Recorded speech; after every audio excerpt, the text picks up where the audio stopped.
नमस्कार। चार मूर्ख पंडितों की कथा।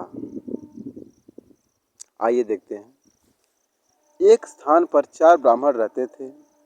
चारों विद्याभ्यास के लिए कन्या कुंज गए।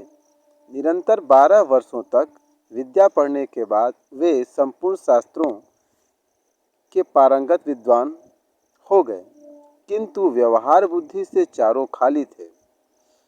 विद्याभ्यास के बाद चारों स्वदेश के लिए लौट पड़े।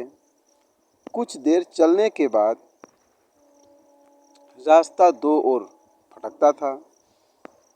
किस मार्ग से जाना चाहिए, इसका कोई भी निश्चय न करने पर वे वहीं बैठ गए। इस समय वहां से एक मृत वैश्य बालक की अर्थी निकली। अर्थी के साथ बहुत से महाजन भी थे। महाजन नाम से उनमें से एक को कुछ याद आ गया। उसने पुस्तक के पन्ने पलट कर देखा तो लिखा था, महाजनो येन गतः स पंथाः, अर्थात जिस मार्ग से महाजन जाए वही मार्ग है। पुस्तक में लिखे को ब्रह्म वाक्य मानने वाले चारों पंडित महाजनों के पीछे पीछे स्मशान की ओर चल पड़े। थोड़ी दूर पर स्मशान में उन्होंने एक गधे को खड़ा हुआ देखा। गधे को देखते ही उन्हें शास्त्र की एक बात याद आ गई। राजद्वारे श्मशाने च यस्तिष्ठत् स बांधवः, अर्थात राजद्वार और श्मशान में जो खड़ा है वह भाई होता है। फिर क्या था, चारों ने उस श्मशान में खड़े गधे को भाई बना लिया। कोई उसके गले से लिपट गया तो कोई उसके पैर धोने लगा। इतने में एक ऊंट उधर से गुजरा।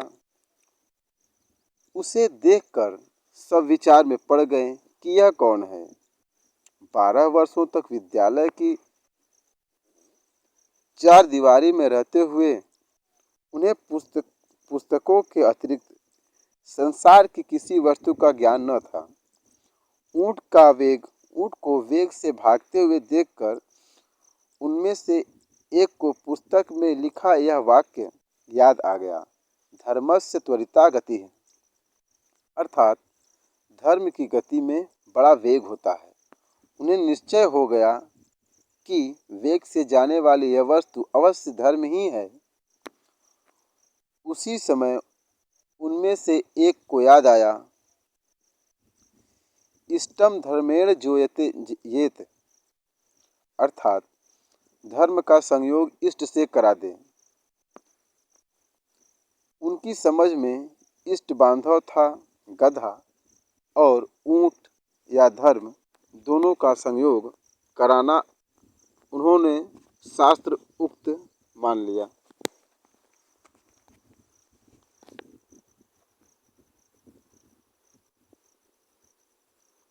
बस खींच खिंचाव कर उन्होंने ऊंट के गले में गधा बांध दिया। वह गधा एक धोबी का था। उसे पता लगा तो वह भागा भागा दौड़ा आया। उसे अपनी ओर आते देख चारों शास्त्र पारंगत पंडित वहां से भाग खड़े हुए। थोड़ी देर दूर पर एक नदी थी। नदी में पलाश का एक पत्ता तैरता हुआ नजर आ रहा था। इसे देखते ही उनमें से एक को याद आ गया, आगमिष्यति यत् पत्रम तदमस्मात् रयत्यस्ति, अर्थात जो पत्ता तैरता हुआ आएगा वही हमारा उद्धार करेगा। उद्धार की इच्छा से वह मूर्ख पंडित पत्ते पर लेट गया। पत्ता पानी में डूब गया तो वह भी डूबने लगा। केवल उसकी शिक्षा पानी से बाहर रह गई। इसी तरह बहते बहते जब वह दूसरे मूर्ख पंडित के पास पहुंचा तो उसे एक और शास्त्र उक्त वाक्य याद आ गया, सर्वनाशे समुत्पन्ने अर्धम त्यजति पंडितः, अर्थात संपूर्ण का नाश होते देखकर आधे को बचाएं और आधे का त्याग कर दें। यह याद आते ही उसने बहते हुए पूरे आदमी का आधा भाग बचाने के लिए उसकी शिखा पकड़कर गर्दन काट दी। उसके हाथ में केवल सिर का हिस्सा आ गया, देह पानी में बह गया। उन चार के अब तीन रह गए। गांव पहुंचने पर तीनों को अलग अलग घरों में ठहराया गया। वहां उन्हें जब भोजन दिया गया तो एक ने सेमियों को देखकर कहकर छोड़ दिया, दीर्घ सुस्ती विनश्यति, अर्थात दीर्घ तंतु वाली वस्तु नष्ट हो जाती है। दूसरे को रोटियां दी गई तो उसे याद आ गया, अति विस्तार विस्तीर्ण तद भवेन्न चिरायुषम, अर्थात बहुत फैली हुई वस्तु आयु को घटाती है। तीसरे को छिद्र वाली वटिका दी गई, उसे याद आया, छिद्रेष्वनार्थ बहुलीभवन्ति, अर्थात छिद्र वाली वस्तु में बहुत अनर्थ होते हैं। परिणाम यह हुआ कि तीनों जग हसाई हुई और तीनों भूखे ही रहे। व्यवहार बुद्धि के बिना पंडित भी मूर्ख ही रहते हैं। व्यवहार बुद्धि भी एक ही होती है। सैकड़ों बुद्धियां रखने वाला सदा डावाडोल ही रहता है।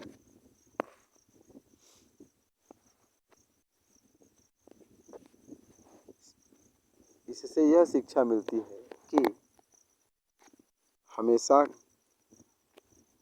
किताब से, पुस्तक से ही ज्ञान नहीं प्राप्त करना चाहिए, व्यवहारिक ज्ञान भी रखना चाहिए। धन्यवाद।